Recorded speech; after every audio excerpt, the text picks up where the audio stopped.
in the house, Yes. just spank the ass. Be like, come on, baby. You get it now? I'm talking to the married people alone. I don't want to see one single person smacking bum there. Oh, Be careful. God. Be careful.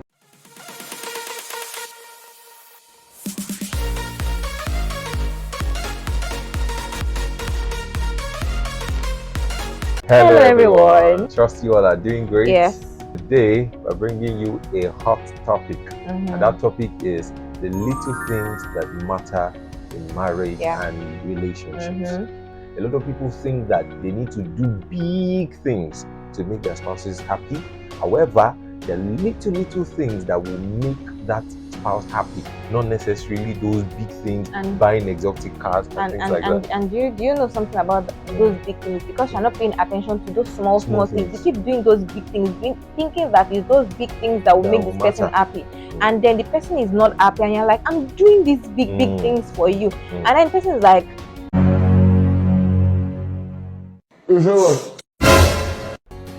so those small things, they go a very long way in relationship, and we are here to help you open your eyes to those little things to optimize your marriage. Exactly. My name is Muyiwa. And I'm Oyinkansola. And this is Love and Emotions Hub. Let's start with the everyday things, the everyday needs. What are those everyday needs that your spouse desires or would appreciate? And those things too, they are easy to know from the things that your spouse says. Imagine that your spouse complains of that thing, and you buy a new shoe, and you just keep it, wrap it, keep it on the bed, or keep it somewhere that in the closet, maybe in the person's closet, wardrobe and all that, and the person gets there and just looks, what's here? Yeah, just look at it. You'll be shocked at how appreciative. Yes, and another thing that just even dropped in my mind is that there are articulated needs. And they are the unarticulated needs. Let me give you an example. I'm someone that likes eating shawarma, right? And I at least, at different times I do get it. But for the very longest of time, I didn't get it. And he knows that I like shawarma. He went out one day and he bought shawarma. I don't know what was on his mind or whatever thing, but he got shawarma, and he doesn't like shawarma, so obviously he got it for me. I'm like, oh, I didn't even say that. I didn't even say that. It's been a while, but paying attention to articulated and the unarticulated needs. So it boils down to understanding your spouse to the very littlest, if there is anything like that, to the most little things. What this person likes, and this person likes to buy this drink, but for some certain reasons, this person has not been drinking this drink.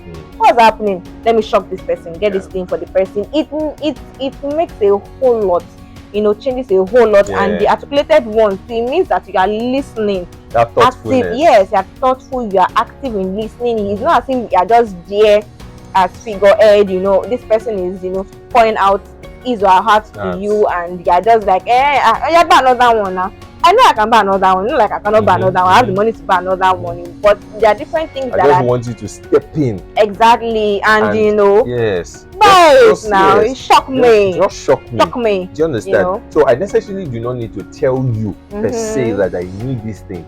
But sometimes, you too now, maybe you are smart. I want to believe that I don't marry somebody that is not smart. So you too, just go out of your way and do those little things. Now let's put this in perspective for relationships. I've seen some ladies that are independent ladies, So because they are independent, even if they are in a relationship with a guy, they will not ask the guy for anything. Nothing. Do you understand? They will not ask the guy for anything. Now, if you are a smart guy, if you're a good guy, you're a generous guy, and you're a kind guy indeed, you should not, because your fiance or your fiancé or the person you're in a relationship with is not asking you for anything, now say that, Chikoko did not ask me for anything. I will not bother to buy anything. You are not attentive. You are not smart. You are not. It's not a good thing. Because the truth of the matter is that love will always give. Yes. The Bible tells us something. It says, for God so loved the world that he gave. And he gave And he gave before the we best even thing. came on. Yes. So it wasn't that we were Yes. asking. So He had even given given in advance. before we even Before came we into even- the picture yes, at all. before So our mother give and father before even anybody met. asks. That's Do you the get? thing. Yes. So the person necessarily does not need to ask, but you should be preemptive. You know, if you are somebody who is smart enough, you should understand the person's love language, and that will bring us to love languages. There are 5 love languages. There's quality time, there's physical touch, there is words of affirmation, there is giving of gifts, and there is acts of service. So those 5, there's one of our videos that we shot some time ago. You can check it, where we explained these 5 love languages. I think the title is "Love Me the Way I Want to Be Loved." I think that's the title. So go and check that video if you don't understand these 5 love languages. We really, you know, explained it very well and mentioned how you can get these love languages, know them, how you can know them, how to know your spouse's own, and how you can know your own, so that your spouse can speak your love language. Because the truth of the matter is that if your spouse does not speak your love language, you will not understand each other well enough.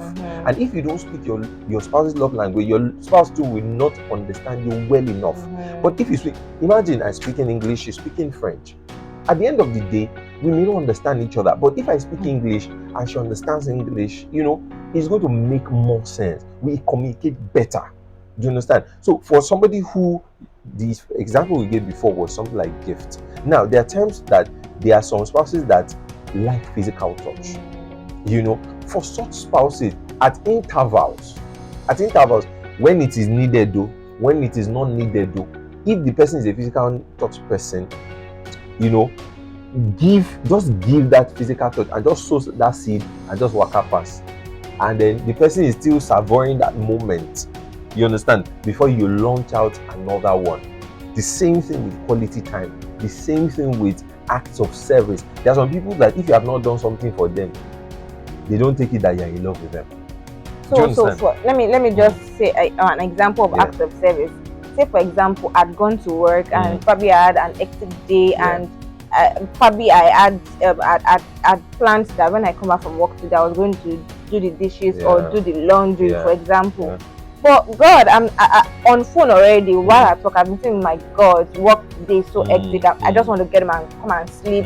I'm like, I'll do. And I said I wanted to wash clothes. Oh my God, how do I want to do this thing? You know, just saying it like that, and then boom, I get home with the hope of even sleeping, not even washing the clothes, and then I get to the laundry area and I see that everywhere is clean. I'm like, oh my God, like, oh my God, oh my God, wow, like, did you just do this? So it doesn't necessarily need to be gifts. Pay attention to the love language of your spouse, and the person will love you, like love you for it. So for somebody whose own is quality time, you know, you have, let's assume that the two of you are very busy people and things like that, and then you observe that maybe there's one holiday, you know, and you people did not prior plan that you people will meet or something like that. You can just fix a meeting or fix a date, you understand, because you know that the two of you are free, and then just send the person a location and say, okay, meet me at so place, and then you arrange something beautiful or in a very nice place. Do you understand? I have something to add to it. And the person will be so wild because you people will have time for each other. And sometimes it necessarily doesn't even mean that you guys even need to go out. Something happened some days ago. So I was not able to go out. We're supposed to go out together, and then I was with our son and all, but I needed help, you know. I just needed somebody to be there, you know, kind of thing. But he had to go out, but the plan was I was going to spend the whole day there, you know. But you know, in the process, I was just saying that you know, it would have been really nice though if you were around. Yes, if you were around and all of those things, you know. We were supposed to probably spend the whole day till like 7 p.m. about, and as around 2 p.m. It was not 2 p.m. It was 1 o'clock. As around like 1 o'clock, I saw somebody coming. I'm like, my God! So I was so happy. I was so happy because, like, I'm not going to be at home alone, you know. And somebody is here, like that kind of thing. So you don't necessarily need to even if it doesn't come up. So I'm saying this because some people might want to be boxed in the fact that I've not really they must go out. I've not really had time. You don't necessarily need to spend quality time only by going out. You can spend quality time wherever place, indoors, but make sure that it's quality. Like make sure it's quality and make sure it's very thoughtful. For the person who appreciates quality time. Because that's one of the reasons why we're saying that you must understand the person's love language so that you can speak it. There are some people that they are not fans of quality time. They'll just be like, okay, you're around, so what's the big deal? I'm a fan of quality time. Well, you understand? So there are people like that are fans of quality time. The same thing with acts of service, the same thing with words of affirmation. There are some people that if you don't speak that word, if you don't speak sweet words, they've done something nice and you are not saying it, and you're only complaining about what they have done wrong, you cannot get the best out of them. Have you seen my hair? Yeah? Have you seen my hair? Oh my god. Wow. It's so cute. It's so lovely. Gosh. Can you people see it? So lovely. So lovely. So lovely. If you are jealous, go and tell your husband to touch your own head. Or touch your own wife here. Who is the most beautiful woman in the world? You are the most beautiful woman in the world. That's it. Good. So that's what we're talking about. Good. So at the end of the day, know your spouses or your fiance or the person you're in a relationship with love language and speak it more often. We're seeing people complain that their relationship their marriage, for instance, now that the fire that was there before is no more there now. There are things that you were doing before that you have stopped doing. Yes. Go back to those little things. And we used to say that even in marriage, keep dating your wife, keep dating your husband. Yes. You're in the house, just spank the ass. Be like, come on, baby. Get it now. I'm talking to the married people alone. I don't want to see one single person smacking bum deal. Be careful. God. Be careful. So let's say you've been 10 years, 15 years in marriage, 20 years in marriage, 30 years in marriage. Bounce the ass, man. Just flip it like this. What's this? Do you understand? So all those kind of things, women, especially women, want to feel those touch from time to time. I remember sometimes my wife would just tell me that, touch it. And then sometimes when whether spanking or something, sometimes I might just be like, he knows what to do. Sometimes I'll be like, yes. So that's what we're saying. So it's like you are refueling. You understand? You are refilling the gas. You are refilling the tank. Do you understand? So do that from time to time. As we said, it's in the little things. It's in the little things. It's in the thoughtfulness of what you do. You may just go out and say that, and my husband will appreciate this thing. Just buy it, and give him. You understand? He will really appreciate it, especially it's something that he needs. Do you remember that Munchit? Yes. There was a time like that his paddy was one kind of at the time. Yes, one kind of snack like that. Yeah. Every day he would always get the snack. I'm like, what are you saying inside the snack? For God's sake, like for God's sake, And one day I just come in, me that I was always against the snack. I was like, let me even buy this thing for this guy. So the thing was the cheapest, like very cheap and all. And then I got to it was like, you use your money to buy this thing for me. I'm like, do you want it or not? So instead of complaining, sometimes just do those things that you're even complaining about. Sometimes just shock the person. Shock the person by doing that thing. Sometimes. Do you get? And at the end of the day, you will see that if you wanted that person to stop eating that thing, for instance, the person might, because of that thing, even now end up stopping. Because I've not eaten that thing for over 1 year now, thereabouts.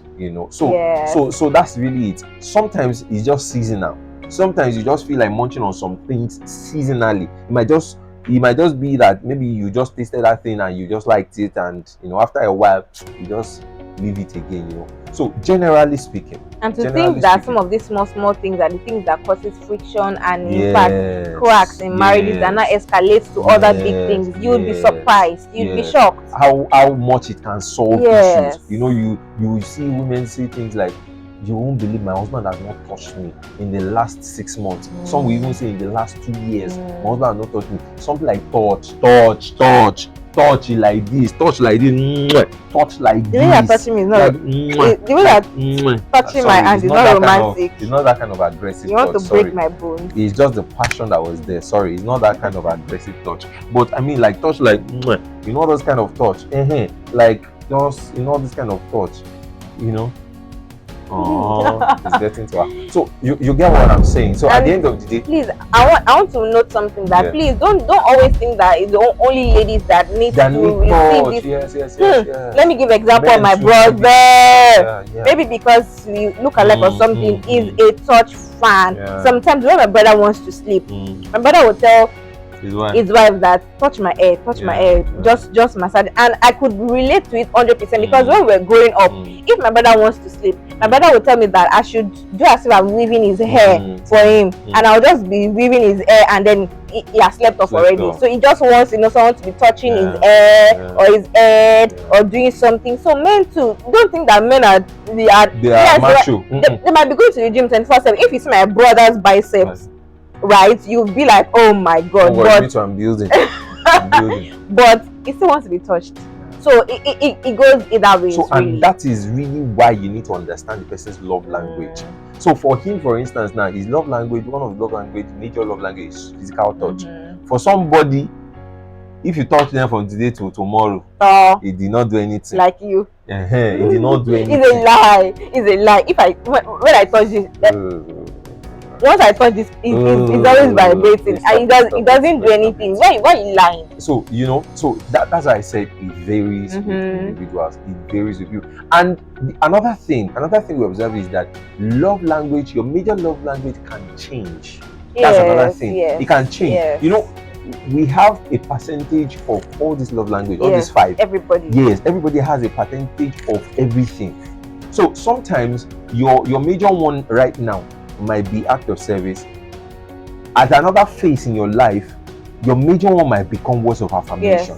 So understand that with time, some of these changes can happen. That's why you need to keep learning. Yes, keep learning and keep studying your spouse. Keep being attentive. You know, like I was counseling a client, you know, some days ago that changes will definitely occur. It is how you address and treat the change that determines the momentum in your marriage. Changes will come.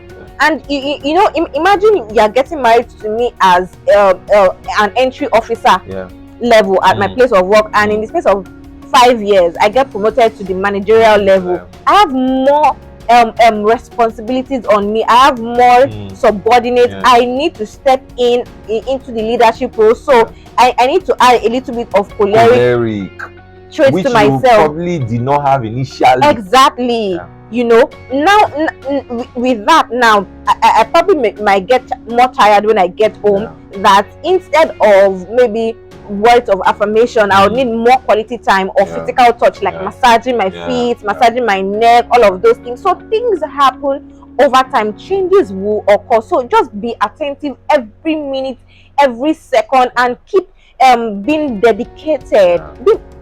Yes, make it a conscious effort that this woman, this man, I would make sure that I keep loving you every minute, every day. And because love is an action word, it's a verb. You need to keep doing that love. You need to keep doing that, what makes that person feel loved every minute, every moment. So you cannot say that is the principle I want to use yesterday that I will use today. You know, things are evolving, people are changing. So you two need to go with the flow to make sure that your marriage is not a yesterday's marriage, it's on top of the game marriage every moment. You're always guys, if you are in a relationship with an independent lady, please step up your game. You don't have an excuse saying that she didn't ask you. You might even be married. already married to an independent woman, an independent wife. So don't just say that because she did not ask, you will not do something. You know, because love in itself, the ideal definition of love comes with giving. Love comes with giving. And as we said, love is an action word. It's not just a noun. It's an action word, a verb. So you must keep doing it. And part of the doing is giving. You must give. It's a must. Guys, really. There's no two way about it. And then ladies, because we know that there's some women that they have never given out their husband or the person they're in a relationship with anything. It's you I'm you understand? About. Yes. Some people have never. You're in a relationship with a guy, you have never even given him one gift like this. Boxers. Your own, yes. Your own is just collect. Oh baby, buy phone for me. Oh baby, give this one. Oh baby, give this. You have you taken the initiative to gift that guy one thing before? Baby too wants to be babied. Baby too wants to be babied. So please put yourself in the shoes of these people. You know, I remember one time like this that I got you. I think I got you. I got him a loafers, like a footwear. Oh my god, I was shocked. It was smiling from here to here. I'm like, I will not even lie. I was shocked. I was shocked, honestly. So really, the fact that he's a man and he's expected to be giving you does not mean that you as a woman, he's not averse to collecting. Please, men are not averse to collecting. So women, I want to collect, please. Thank you very much. So you know, give. Do you understand? And these are the things that make this thing work. The intentionality. And at this point, have you liked? Shared. Have you shared? Subscribed. Have you subscribed? You know that you have a lot of people that need to see this. Please share it. Share it and let them enjoy this. And please, we want to see your comments in the comment section. Very necessary. Go to the comment section and drop your comments there. We love you and we will see you in the next video. Bye.